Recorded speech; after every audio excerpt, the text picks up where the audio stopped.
പുതിയൊരു വ്ളോഗിലേക്ക് എല്ലാവർക്കും സ്വാഗതം കേട്ടോ. എന്താണെന്ന് വെച്ചാൽ ഇതിപ്പോൾ എടുക്കാനുള്ള കാരണം എന്താണെന്ന് വെച്ചാൽ ഞങ്ങൾ വെറുതെ പുറത്ത് പോവുകയാണ്. അപ്പോൾ ഇവിടെയുള്ള സ്ഥലങ്ങളും കാര്യങ്ങളും എല്ലാം നിങ്ങളെയും കൂടെ ഒന്ന് കാണിക്കാമെന്ന് വിചാരിച്ചു. അപ്പോൾ ഞങ്ങൾ ഇപ്പോൾ ഏകദേശം ഒരു ഉച്ച സമയമൊക്കെ ആയിട്ടാണ് പുറത്തിറങ്ങുന്നത് കേട്ടോ. പുറമേ നല്ല വെട്ടവും വെളിച്ചമൊക്കെ ഉണ്ടെങ്കിലും ചൂട് പൊതുവേ കുറവാണ് കേട്ടോ ഇപ്പം. അപ്പോൾ നമുക്ക് ട്രാവൽ ചെയ്യുമ്പോഴും എല്ലാം ഒരു ബുദ്ധിമുട്ടും ഈ ഒരു സമയത്ത് തോന്നത്തില്ല. രാവിലത്തെ ബ്രേക്ക്ഫാസ്റ്റ് ഉച്ചയ്ക്ക് കഴിച്ചിട്ടാണ് ഞങ്ങൾ വീട്ടിൽ നിന്ന് ഇറങ്ങുന്നത്. കാശിയാണെങ്കിൽ ഇപ്പോൾ ഭയങ്കര ആക്റ്റീവാണ് കേട്ടോ. പുറത്ത് പോകാനൊക്കെ ഭയങ്കര ഇഷ്ടമാണ്. കാരണം ഇവിടുത്തെ ക്ലൈമറ്റ് ഇപ്പം അത്രയ്ക്കും സെറ്റാണ്. ഉച്ചയായാലും നല്ല ഹ്യൂമിഡിറ്റിയൊക്കെ അടിച്ച് കിടക്കും. അത്യാവശ്യം തണുപ്പും കാര്യങ്ങളും ഒക്കെ ഉണ്ട് കേട്ടോ. അപ്പോൾ നമുക്ക് നോക്കുമ്പോൾ മഞ്ഞാണെന്നൊക്കെ തോന്നും, പക്ഷേ നല്ല ഹ്യൂമിഡിറ്റി കിടക്കുകയാണ് കേട്ടോ. അങ്ങനെ ഷാർജയൊക്കെ എത്തി. ഷാർജ റോഡാണ് ഇപ്പോൾ ഈ കാണുന്നത്. സാധാരണ പോകുമ്പോഴത്തേക്കും എല്ലാ ദിവസവും നല്ല തിരക്കും കാര്യങ്ങളും ആയിരുന്നു. പക്ഷേ നമ്മൾ ഈ ഒരു ട്രിപ്പ് പോയപ്പോഴത്തേക്കും അങ്ങനെ അധികം തിരക്കൊന്നും ഇല്ലായിരുന്നു. കാരണം എന്താണെന്ന് വെച്ചാൽ സാധാരണ നമ്മൾ എവിടെയെങ്കിലും പോകുന്നത് സൺഡേയ്സൊക്കെ ആയിരിക്കും. ഷോപ്പിങ്ങിനായിരുന്നാലും എന്തായിരുന്നാലും സൺഡേയ്സ് ആയിരിക്കും. പക്ഷേ ഇത് പോയിരിക്കുന്നതെന്ന് വെച്ചാൽ ഒരു വർക്കിംഗ് ഡേയിലാണ്. അതുകൊണ്ടാണ് തിരക്കൊന്നും, റോട്ടിലൊരു കുഞ്ഞു വണ്ടി പോലും കാണാനില്ല. പിന്നെ ഇപ്പം ഞങ്ങൾ പോകുന്നത് എങ്ങോട്ടാണെന്ന് വെച്ചാൽ കോർഫക്കാൻ പോവുകയാണ് കേട്ടോ. ഒരു ഷോർട്സ് വീഡിയോ ഒക്കെ ഇട്ടിട്ടുണ്ടായിരുന്നു. അപ്പം അങ്ങോട്ടേക്ക് പോകുന്ന ഒരു വ്ളോഗാണ് കേട്ടോ ഇത്. ചുറ്റും ഡെസേർട്ടും അതിൻ്റെ നടുക്കിലൂടെ ഒരു റോഡും മാത്രമേ ഉള്ളൂ. എത്ര നോക്കിയാലും വേറൊരു വണ്ടി എനിക്ക് കാണാൻ കഴിഞ്ഞിട്ടുണ്ടായിരുന്നില്ല കേട്ടോ. പിന്നെ ഈ ഡെസേർട്ട് ഏരിയ എന്ന് വെച്ചാൽ അതിങ്ങനെ തരിശായ മണ്ണായിട്ടല്ല കിടക്കുന്നത്. എനിക്ക് തോന്നുന്നു തണുപ്പായതുകൊണ്ടാണോ എന്തോന്നറിയത്തില്ല, കുഞ്ഞു കുഞ്ഞു ചെടികളൊക്കെ വളർന്നിരിപ്പുണ്ടായിരുന്നു. നമ്മൾ സാധാ പോകുന്ന റോഡിൽ നിന്ന് വ്യത്യസ്തമായതുകൊണ്ടായിരിക്കണം കാശി ഇങ്ങനെ അന്തമിട്ടിങ്ങനെ നോക്കിയിരിക്കുന്നുണ്ട്. കുറേ മലയൊക്കെ കാണാൻ തുടങ്ങിയിട്ടുണ്ടായിരുന്നു കേട്ടോ. ഒരുപാട് ദൂരം ട്രാവൽ ചെയ്യുമ്പോൾ മാത്രമാണ് ഞങ്ങൾക്ക് ഇങ്ങനെ ഒരു ഫാക്ടറിയും കാര്യങ്ങളൊക്കെ കാണാൻ കഴിഞ്ഞിട്ടുണ്ടായിരുന്നേ. പിന്നെ ഇതിൻ്റെ നടുവശത്തോട്ടായിട്ടൊക്കെ എന്ന് വെച്ചാൽ ഞങ്ങൾ ചെന്ന് കുറേ ദൂരത്തോട്ടായപ്പോഴത്തേക്ക് ഇവിടെ ക്വാറിയൊക്കെ ഉണ്ടല്ലോ, പാറ പൊട്ടിച്ചെടുക്കുന്ന ആ സംഭവമൊക്കെ ഞങ്ങൾക്ക് ഇതിങ്ങനെ വണ്ടിയിലിരുന്നുകൊണ്ട് തന്നെ കാണാൻ കഴിഞ്ഞിട്ടുണ്ടായിരുന്നു. കുറേ നേരം അവ ഇങ്ങനെ വലിയ കാര്യത്തിലൊക്കെ നോക്കിയിരുന്നിട്ട് പിന്നെ ചെറിയൊരു ഉറക്കത്തിലേക്ക് അങ്ങ് പോയി കേട്ടോ. ഞങ്ങൾ എത്തുന്നവരെ അവൻ കിടന്ന് നല്ല രീതിക്ക് ഉറങ്ങിയിട്ടുണ്ടായിരുന്നു. ആ ഒരു ടൈമിൽ അവൻ കിടന്ന് ഉറങ്ങുന്ന ടൈമിൽ എനിക്ക് കുറേ കൂടി കാഴ്ചകൾ കാണാൻ പറ്റിയിട്ടുണ്ടായിരുന്നു കേട്ടോ. സത്യം പറഞ്ഞാൽ ഈ ക്യാമറയിലൂടെയൊക്കെ ഇത് എടുക്കുമ്പോഴത്തേക്കും അതിനൊരു ലിമിറ്റ്സ് ഉണ്ട്. നേരിട്ട് കാണാൻ നല്ല അടിപൊളി സ്ഥലമാണ്. എന്നെ അത്ഭുതപ്പെടുത്തി എന്താണെന്ന് വെച്ചാൽ റോഡൊക്കെ ഇങ്ങനെ മല ഇടിച്ച് നല്ല രീതിക്ക് പണി ചെയ്തിട്ടിട്ടുണ്ടായിരുന്നു. അതിൽ ആ മലയുടെ ഭംഗി പോലും പോവാത്ത നല്ല നല്ല ഭംഗിയായിരുന്നു. ഓരോ കാഴ്ചയും കാണാൻ വേണ്ടിയിട്ട് അത്രയും നല്ല ഭംഗിയായിരുന്നു. നല്ല രീതിക്ക് എൻജോയ് ചെയ്തിട്ടുണ്ടായിരുന്നു. മുന്നേ ഞാൻ ഒരിക്കൽ ഇവിടെ പോയിട്ടുണ്ടായിരുന്നു കേട്ടോ. പക്ഷെ അന്ന് ഞാൻ ഇങ്ങനെ യൂട്യൂബും കാര്യങ്ങളും ഒന്നും ഇല്ലാത്തതുകൊണ്ട് വീഡിയോസൊന്നും എടുത്തിട്ടില്ല. അന്ന് ജസ്റ്റ് ഇൻസ്റ്റഗ്രാമിൽ ഷോർട്സ് മാത്രം പോസ്റ്റ് ചെയ്തിട്ടുണ്ടായിരുന്നു കേട്ടോ. ഈ പോകുന്ന വഴിയിൽ തന്നെ 2-3 പാർക്കുകളും ചെറിയ തടാകങ്ങളും ഒക്കെ കാണാൻ കഴിഞ്ഞിട്ടുണ്ട്. പക്ഷെ ഞങ്ങൾ അവിടെയൊന്നും കയറിയില്ല. ഞങ്ങൾ കോർഫക്കാനിലെ വാട്ടർഫോൾ കാണാൻ പോകുന്നുണ്ട്. അങ്ങോട്ടാണ് കേട്ടോ പോയിരുന്നത്. കാശി നല്ല ഉറക്കമായിരുന്നതിൻ്റെ ഇടയിലാണ് ഒരു 5 ടണൽ ഞങ്ങൾ പാസ് ചെയ്തിട്ടുണ്ടായിരുന്നു കേട്ടോ. അത്യാവശ്യം ആദ്യത്തെ 2 ടണൽ ചെറിയ ടണലുകളായിരുന്നു. പക്ഷേ മൂന്നാമത്തെ ടണൽ അത്യാവശ്യം നല്ല ലെങ്തിയുള്ള ടണലായിരുന്നു. ഈ ഒരു സ്ഥലത്തൂടെ പോയപ്പോഴത്തേക്ക് തന്നെ എനിക്ക് ചെവിയൊക്കെ ചെറുതായിട്ട് ഇങ്ങനെ അടയുന്ന പോലെയൊക്കെ ഫീൽ ചെയ്തിട്ടുണ്ടായിരുന്നു കേട്ടോ. ചെറിയൊരു പേടിയൊക്കെ എനിക്കിങ്ങനെ, എന്നെപ്പോലുള്ള ഒരാളിന് മീൻസ് എനിക്കിങ്ങനെ ചെറിയ പേടിയൊക്കെ ഉള്ള കൂട്ടത്തിലാണ്. അപ്പോൾ ഇങ്ങനെ ചെറിയ പേടിയൊക്കെ ഉണ്ടായിട്ടുണ്ടായിരുന്നു. പക്ഷെ അതിൻ്റെ ഓപ്പോസിറ്റ് സൈഡ് എത്തുമ്പോഴത്തേക്കും കാണുന്ന വ്യൂ അത് അടിപൊളിയായിരുന്നു കേട്ടോ. ഞാനിങ്ങനെ സത്യം പറഞ്ഞാൽ കുറേ വീഡിയോ എടുക്കുമ്പോഴത്തേക്കും ഞാനിങ്ങനെ നോക്കും. പെട്ടെന്നായിരിക്കും പിന്നെ ആലോചിക്കുന്നത്, അയ്യോ വീഡിയോ എടുത്തില്ലല്ലോ എന്ന്. കണ്ടിന്യൂസ് ആയിട്ട് ഞാനങ്ങനെ ഒരു വീഡിയോസും ഇങ്ങനെ എടുക്കാറില്ല. ഷോർട്ട് ബൈ ഷോർട്ട്സ് എടുത്തിട്ട് എഡിറ്റ് ചെയ്ത് ചേർക്കുകയാണ് ചെയ്യുന്നത് കേട്ടോ. പക്ഷേ ഈ ടണലുകൾ ഇറങ്ങുന്ന സമയത്ത് നമ്മളെ കൺമുമ്പിലുള്ളൊരു വ്യൂസ് ഉണ്ട്. ആ ഒരു സമയത്തൊക്കെ നമുക്ക് ചെറിയ ചെറിയ വണ്ടികളൊക്കെ കാണാം. പിന്നെ ഉള്ളൊരു ഇതെന്ന് വെച്ചാൽ വണ്ടി ഓടിക്കുന്ന ആളിന് ചിലപ്പോൾ നല്ല ബോറിംഗ് ആയിട്ട് ഫീൽ ചെയ്യും. കാരണം ഇടയ്ക്കൊരു ചായ കുടിക്കാനോ അങ്ങനെ ഒരു കഫറ്റീരിയകളോ ഒന്നും നമുക്ക് ആ ഒരു ലൊക്കാലിറ്റിയിൽ കാണാനേ കിട്ടത്തില്ല കേട്ടോ. ആ ഒരു കാര്യം ഞാൻ പ്രത്യേകം ശ്രദ്ധിച്ചിട്ടുണ്ടായിരുന്നു നമ്മൾ പോയ ടൈമിൽ. റോഡ് ട്രിപ്പിന് പറ്റിയ സ്ഥലമാണ്. എന്തായിരുന്നാലും നല്ല അടിപൊളിയാണ്. പിന്നെ ഇത് ഇങ്ങനെയുള്ള ചെറിയ മോണമെൻറ്റ്സ് ഒക്കെ കാണാൻ പറ്റി. ഇതെന്തുവാണ് സംഭവം എന്നൊന്നും അറിയത്തില്ല. ഇങ്ങനെ കണ്ടു. അങ്ങനെ നമ്മൾ ഫുജേറ എത്തി കേട്ടോ. ഫുജേറ എത്തിയ ടൈമിൽ ഇങ്ങനെ ചെറിയ ചെറിയ ബിൽഡിങ്സും കാര്യങ്ങളും ഒക്കെ കാണാൻ പറ്റിയിട്ടുണ്ടായിരുന്നു. ഈ ഒരു ടൈമൊക്കെ ആയപ്പോഴത്തേക്കും ഇങ്ങനെ കാശീനെ ജസ്റ്റ് ഉണർത്താം എന്നൊക്കെ വിചാരിച്ചിട്ടുണ്ടായിരുന്നു. അപ്പോൾ കിച്ചോട്ടൻ പറഞ്ഞു ഇനി ഒരു 10 മിനിറ്റ്സോ 5 മിനിറ്റ്സോ സംതിങ് എടുക്കുമ്പോഴാണ് കോർഫക്കാൻ എത്തുന്നതെന്ന് പറഞ്ഞിട്ടുണ്ടായിരുന്നു. അപ്പോൾ പിന്നെ അത്രയും നേരം കൂടെ കുഞ്ഞ് ഉറങ്ങിക്കോട്ടെ എന്ന് വിചാരിച്ചു കേട്ടോ. അറ്റ് ലാസ്റ്റ് നമ്മളവിടെ എത്തിയപ്പോഴത്തേക്കും ഷിജു അണ്ണനെ അച്ചുവേട്ടനെയും വിളിച്ചിട്ടുണ്ടായിരുന്നു കേട്ടോ. അവരവിടെ എവിടെയെങ്കിലും ഉണ്ടോ എന്ന് അറിയാൻ വേണ്ടിയിട്ട്. ബട്ട് അവരവിടെയൊന്നും ഇല്ലായിരുന്നു. അവർ നേരെ വീട്ടിലോട്ട് പോയിട്ടുണ്ടോ എന്ന് അറിഞ്ഞു. പിന്നെ ഞങ്ങൾ അവിടെയൊക്കെ നടന്നിങ്ങനെ ബീച്ച് ഏരിയയിലോട്ട് ഇങ്ങനെ പോകാനായിട്ട് നിന്ന ടൈമിൽ നേരെ ഇല്ല വാട്ടർഫോൾ കണ്ടിട്ട് ബീച്ച് ഏരിയയിൽ പോകാമെന്ന് വിചാരിച്ചു. അങ്ങനെ നേരെ വാട്ടർഫോൾ കാണാൻ വേണ്ടിയിട്ടാണ് സംഭവം. ഇതാണ് കേട്ടോ, ഈ ഒരു സംഭവം കാണാനാണ് നമ്മൾ വന്നിട്ടുണ്ടായിരുന്നത്. ഞാൻ മുന്നൊരു ദിവസം വന്നപ്പോഴത്തേക്ക് ഇവിടെ ഭയങ്കര തിരക്കായിരുന്നു. നമുക്കൊന്നും നിന്നൊരു ഫോട്ടോ എടുക്കാനോ ഒരു വീഡിയോ എടുക്കാനോ അങ്ങനെ ഒരു പരിപാടി ഇല്ലായിരുന്നു. പക്ഷേ ഇന്ന് എനിക്ക് ഭയങ്കര സർപ്രൈസിംഗ്ലി എനിക്ക് ഭയങ്കര സന്തോഷം തോന്നി. എന്താണെന്ന് വെച്ചാൽ അവിടെ ആരും ഇല്ല, നമുക്ക് എന്ത് വേണോ ചെയ്യാം. പിന്നെ നമ്മൾ സീബ്ര ക്രോസിങ് ഇങ്ങനെ വഴി മാത്രമേ നമുക്ക് ഈ റോഡൊക്കെ ക്രോസ് ചെയ്യാൻ പറ്റത്തുള്ളൂ കേട്ടോ. അപ്പോൾ ഇതിന് പെഡസ്ട്രിയൻ ക്രോസ് എന്നാണ് പറയുന്നത്. നമ്മളിങ്ങനെ ജസ്റ്റ് ഇങ്ങനെ വെയിറ്റ് ചെയ്ത് നിൽക്കണം.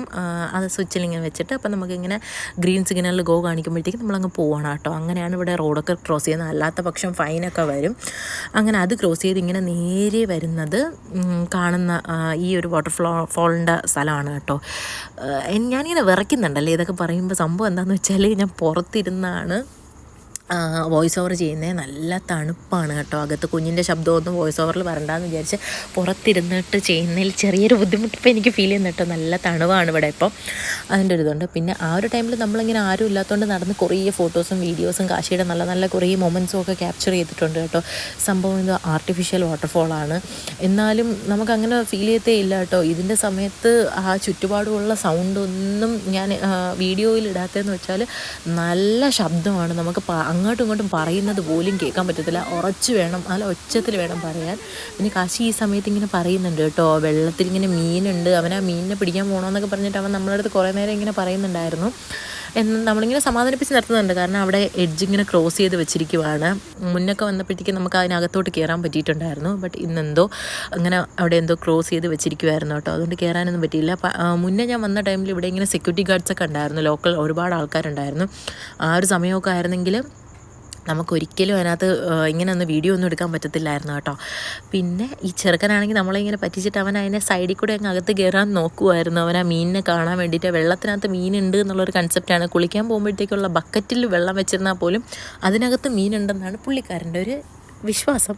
അതുകൊണ്ട് മീനിനെ കാണാൻ പോയിട്ട് കാണാൻ പറ്റാതെ അച്ഛനും മോനും കൂടെ തിരിച്ച് വരുവാണ് കേട്ടോ. പിന്നെ അവിടെ അവൻ നല്ല രീതിക്ക് എൻജോയ് ചെയ്തിട്ടുണ്ടായിരുന്നു. ഒരുപാട് നേരം ഓടി കളിച്ചിട്ടൊക്കെ ഉണ്ടായിരുന്നു കേട്ടോ. അതൊക്കെ കാണുമ്പോഴത്തേക്കും ഭയങ്കര സന്തോഷമാണ്. കാരണം ഇവിടെ വന്നതിന് ശേഷം ഇങ്ങനെ അധികമായി പുറത്തോട്ട് ഇറങ്ങുന്നത് ഇല്ല. കാരണം കിഷോറിന് മിക്ക ദിവസവും ലീവും കാര്യങ്ങളും ഒന്നും ഇല്ല. ആകെ വീക്കെൻഡ്സിൽ മാത്രമാണ്. പുള്ളി ആ ഒരു ദിവസം ഭയങ്കര ടയേർഡും ആയിരിക്കും.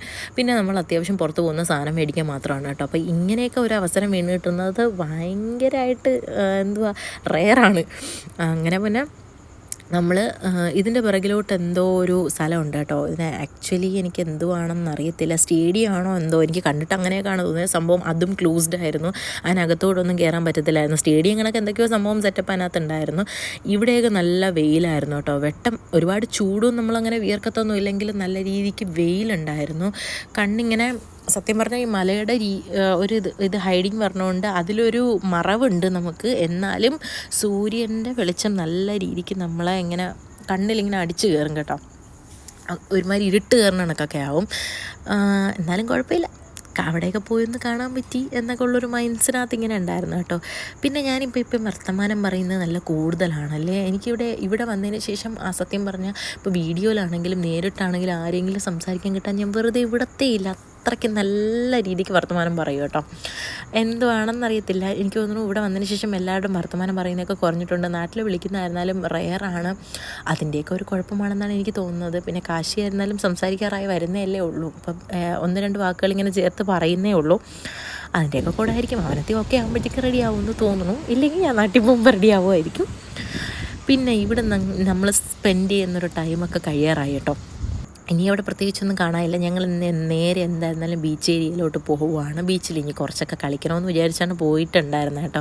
എനിക്കാണെങ്കിൽ ബീച്ചെന്ന് പറയുമ്പോൾ ഭയങ്കര പ്രാന്താണ് ഗൈസ്. എൻ്റെ പണ്ടത്തെ വീഡിയോ കാണുന്നവരാണെങ്കിൽ നിങ്ങൾക്ക് അറിയാൻ പറ്റും. എനിക്ക് ബീച്ചെന്ന് പറഞ്ഞാൽ ഒരുപാട് ഇഷ്ടമാണ്. എന്നാൽ എൻ്റെ പാർട്ട്ണർ നേരെ ഓപ്പോസിറ്റാണ്. പുള്ളിക്കാരന് ബീച്ചിൽ ഇറങ്ങാനൊക്കെ ഭയങ്കര മടിയാണ്. ഷൂസ് നനയും, സോക്സ് ഇടും, അങ്ങനെയൊക്കെയാണ് പറയുന്നത് കേട്ടോ. എന്തോ എനിക്കറിയത്തില്ല, പുള്ളിക്കാരൻ അത്ര വെള്ളത്തിനോട് അലർജി ഉണ്ടെന്നാണ് എനിക്ക് തോന്നുന്നത്. പിന്നെ ഒരു സംഭവം എന്താണെന്ന് വെച്ചാൽ ഇവിടെയൊക്കെ ചെടികൾ എങ്ങനെയാണ് വളർത്തുന്നതെന്ന് ഞാൻ എപ്പോഴും ആലോചിച്ചിട്ടുണ്ട്. ഇപ്പോൾ അടുത്ത് കണ്ടപ്പോഴാണ് മനസ്സിലായത്, ഇവർ ചെടികൾ നടുന്നതിൻ്റെ സൈഡിൽ കൂടെ ആയിട്ട് കുഞ്ഞു പൈപ്പ് പാസ് ചെയ്തിട്ടുണ്ട്. അതിൽ നിന്ന് വെള്ളം വന്നിട്ടാണ് ഈ ചെടിയൊക്കെ സപ്പോർട്ട് കിട്ടുന്നത്. ഇല്ലെങ്കിൽ തന്നെ ഞാൻ എപ്പോഴും ആലോചിച്ചിട്ടുള്ള കാര്യമാണ്, ഇത്രയും ചൂടത്ത് എങ്ങനെയാണ് ഈ ചെടികൾ വളർത്തിയെടുക്കുകയെന്ന്. ഈ ഒരു ടെക്നിക്കാണ് കേട്ടോ. പിന്നെ ഇതൊക്കെ ഇവിടുത്തെ റെസ്റ്റ് റൂംസാണ് കേട്ടോ, വാഷ്റൂം അങ്ങനെയൊക്കെ പറയുമല്ലോ. പക്ഷേ ഇത്രയും ക്ലീനും ടൈഡി ആയിട്ടൊക്കെ സത്യം പറഞ്ഞാൽ നമ്മൾ ഇവിടെയൊക്കെ മാത്രമേ നമുക്ക് കാണാൻ പറ്റുള്ളൂ, അല്ലെങ്കിൽ പുറത്തോട്ട് ഏതെങ്കിലും സ്ഥലത്ത് മാത്രമേ കാണാൻ പറ്റുള്ളൂ എന്നാണ് തോന്നുന്നത്. പിന്നെ ഇത് വാക്കിംഗ് ഏരിയ ആണ് കേട്ടോ, ആൾക്കാർ നടക്കുന്ന ജോഗിങ്ങും സൈക്ലിങ്ങും ഒക്കെ ചെയ്യാൻ വരുന്ന സ്ഥലങ്ങളാണ്. അവിടെ നിന്ന് നമ്മൾ കുറച്ച് നേരം തണലത്തൊക്കെ ഇങ്ങനെ നിന്നിട്ടുണ്ടായിരുന്നു. ചുറ്റും നല്ല ചെടികളും നല്ല കാറ്റുമാണ് കേട്ടോ. ഇവിടെ നിന്ന് നേരെ എൻട്രൻസ് പോകുന്നത് ബീച്ചിലോട്ടാണ് കേട്ടോ. ബീച്ചിൽ അവിടെ ഒരുപാട് ഓപ്പോസിറ്റ് സൈഡിലൊരു ഐലൻഡും കാര്യമൊക്കെ ഉണ്ട്. പിന്നെ ഈ ചെടി നിങ്ങൾക്ക് എവിടെയെങ്കിലും കണ്ടതായിട്ട് പരിചയം തോന്നുന്നുണ്ടോ? എനിക്ക് ഈ കായലിലൊക്കെ വളർന്ന് കിടക്കുമല്ലോ പച്ചപ്പ്, അതിൻ്റെ ഒരു ഇതായിട്ട് എനിക്ക് ഫീൽ ചെയ്തു കേട്ടോ. കൂടുതലും കായലിലൊക്കെ വളർന്ന് കിടക്കുന്ന കണ്ടിട്ടുണ്ട്. ഒരുപാട് ആൾക്കാർ ഇങ്ങനെ സ്വിമ്മൊക്കെ ചെയ്യുന്നുണ്ട് കേട്ടോ. ആഴമൊക്കെ ഉണ്ട്, എന്നാലും ഇവരെങ്ങനെയാണ് നീന്തുന്നതെന്ന് അറിയത്തില്ല. ഞാൻ വളരെ കുറച്ച് ടൈം മാത്രമേ ബീച്ചിൽ സ്പെൻഡ് ചെയ്തിട്ടുള്ളൂ. കാരണം അച്ഛനും മോനും പേടിയാണ് ഗൈസ്, 2 പേരും പേടിയല്ല, അവർക്ക് വെള്ളത്തിൽ മടിയാണ്. കാശിക്കോട്ടിന് വെള്ളത്തിൻ്റെ ചെറിയൊരു തണുപ്പടിച്ചപ്പോഴേ നോനോ എന്ന് പറഞ്ഞിട്ട് ഒറ്റ ഓട്ടോ ഓടി. ഞാൻ പിന്നെ 2-3 എത്തി അവനെ വിളിച്ചിട്ടുണ്ടായിരുന്നു, കാശി നീ അമ്മയോട് കൂടി കളിക്കാൻ ഇറങ്ങി വരുന്നുണ്ടോ എന്നൊക്കെ ചോദിച്ചപ്പോഴത്തേക്കും നോനോ എന്ന് പറഞ്ഞു. ഞാനിങ്ങനെ ഇറങ്ങുന്ന കാണുമ്പം അമ്മ പോകണല്ലോ എന്ന് വിചാരിച്ചുള്ള ഇതൊക്കെ ഉള്ളൂ. പക്ഷേ ഭയങ്കര പേടിത്തൊണ്ടനാണ്. അതുകൊണ്ട് എനിക്ക് ഈ ഒരു ടൈമിൽ ഗോകുലിനെ വളരെ നന്നായി മിസ് ചെയ്ത്. കാരണം ഞാനും അവനും ഒക്കെ ഇങ്ങനെയുള്ളൊരു ടൈമിലുണ്ടായിരിക്കണം. പിന്നെ ഇവിടെ ഇങ്ങനെ ഒരുപാട് ഷെൽസൊക്കെ കാണാൻ പറ്റിയിട്ടുണ്ട് കേട്ടോ. ശംഖ് അത് ഇഷ്ടം പോലെ ഈ മണ്ണിൽ നിറച്ചിട്ടുണ്ടായിരുന്നു. ചെറുക്കൻ വരുന്നില്ല. ഞാൻ 2ാമതും അവനെ പോയി നാണം കെട്ട് വിളിച്ചേടാ നീയെങ്കിലും വേണം അമ്മയോട് കളിക്കാൻ എന്നൊക്കെ വിചാരിച്ചപ്പോൾ അവന് വരുന്നില്ല. അവൻ എങ്ങനെയെങ്കിലും തിരിച്ച് പോയാൽ മതി എന്നായി. അതുകൊണ്ട് തന്നെ നമ്മൾ ബീച്ചിൽ സ്പെൻഡ് ചെയ്ത ടൈം വളരെ കുറവാണ്. എനിക്ക് തോന്നുന്നു എങ്ങനെ പോയാലും ഒരു 20 or 25 മിനിറ്റ്സ് മാത്രമേ നമ്മൾ ബീച്ചിൽ സ്പെൻഡ് ചെയ്തിട്ടുള്ളൂ. പിന്നെ അവൻ തിരിച്ച് നടന്നങ്ങ് പോകുന്നുണ്ട്. തോന്നിയ രീതിക്കൊക്കെ മണലിൽ കളിക്കാനൊക്കെ ആയിട്ടങ്ങ് പോയപ്പോഴത്തേക്കും കിച്ചുവേട്ടൻ തിരിച്ച് പോകണം കണ്ടപ്പോഴത്തേക്കും അച്ഛാന്ന് പറഞ്ഞ് വിളിച്ചത് കൂടെ ഓടിയൊക്കെ പോകുന്നുണ്ട് കേട്ടോ. അവരുടേതായിട്ടുള്ള രീതിക്ക് നല്ല രീതിക്ക് ടൈം സ്പെൻഡ് ചെയ്യുന്നുണ്ട്. ഈ വീഡിയോ കുറച്ച് ലാഗായിട്ടൊക്കെ എല്ലാവർക്കും തോന്നാം. ഞാനിങ്ങനെ അവിടുത്തെ കാഴ്ചകളൊക്കെ നിങ്ങളെയും കാണിക്കാം എന്നുള്ള രീതിയിലാണ് കേട്ടോ ഈ വീഡിയോ ചെയ്തിരിക്കുന്നത്. പിന്നെ അതൊക്കെ കഴിഞ്ഞിട്ട് ഞങ്ങൾ നേരെ കാറിൽ കയറി. അവിടെ വന്നിട്ട് അവന് ഇത്രയും നടന്ന് ക്ഷീണിച്ചേക്കല്ലേ, കുറച്ച് ഫീഡ് ചെയ്യാമെന്ന് വിചാരിച്ചിട്ട് കയ്യിൽ കരുതിയിട്ടുള്ളതുണ്ടായിരുന്നു. തിരിച്ച് പോയ വഴിക്ക് ടണലിൽ പോകുന്ന വഴിക്ക് അവനിങ്ങനെ ഉണർന്നിരിപ്പുണ്ടായിരുന്നു. പക്ഷേ അപ്പോൾ ഒരു ചെറിയ പേടിയായി. നമ്മൾ ട്രെയിനിലാണോ പോകുന്നതെന്നൊക്കെ എൻ്റെ അടുത്ത് ഇങ്ങനെ ചോദിക്കുകയാണ് കേട്ടോ. അല്ല നമ്മൾ പറന്നാണോ പോകുന്നത്, ട്രെയിനിലാണോ പോകുന്നതെന്നൊക്കെ എൻ്റെ അടുത്ത് ഇങ്ങനെ ചോദിച്ചിട്ടുണ്ടായിരുന്നു. പക്ഷേ എന്തോ അവനിങ്ങനെ അന്നത്തെ ദിവസം അവനൊരു ചെറിയ പേടിയൊക്കെ ഉണ്ടായിരുന്നു. തിരിച്ച് വീട്ടിലേക്ക് പോയ ടൈം നല്ല സൺസെറ്റോട് വന്നിട്ടുണ്ട് കേട്ടോ. സത്യം പറഞ്ഞാൽ ഞാൻ ഈ ഒരു ടൈമിലൊക്കെ ആ ബീച്ചിൻ്റെ അവിടെ നിൽക്കണമെന്ന് ആഗ്രഹിച്ചിട്ടുണ്ടായിരുന്നു. പക്ഷേ മഞ്ഞ് കൂടുന്ന ടൈം കാരണം ഇപ്പോൾ രാത്രി വേഗം ആവും കേട്ടോ. 6 മണിയൊക്കെ ആകുമ്പോഴേ നല്ല ഇരുട്ടും. കാശിക്കോട്ടിന് ഉറങ്ങാനൊക്കെ ആയിട്ട് കിടന്നിട്ടുണ്ട്. ചെറിയൊരു ഉറക്കത്തിലേക്കും ആ ഒരു ടൈമിൽ പോയിട്ടുണ്ട് കേട്ടോ. പിന്നെ വിശന്ന് ഞങ്ങൾ നേരെ ഞങ്ങളെ സ്പോർട്സിൽ വന്നിട്ട്, ഞങ്ങളെ സ്പോർട്സ് എന്ന് പറഞ്ഞാൽ ഞങ്ങൾ എപ്പോഴും കോഫി കുടിക്കുന്ന സ്ഥലമാണ് കേട്ടോ. അവിടെ വന്നിട്ട് ഒരു കോഫിയൊക്കെ കുടിച്ച് നേരെ വീട്ടിലോട്ട് പോയി.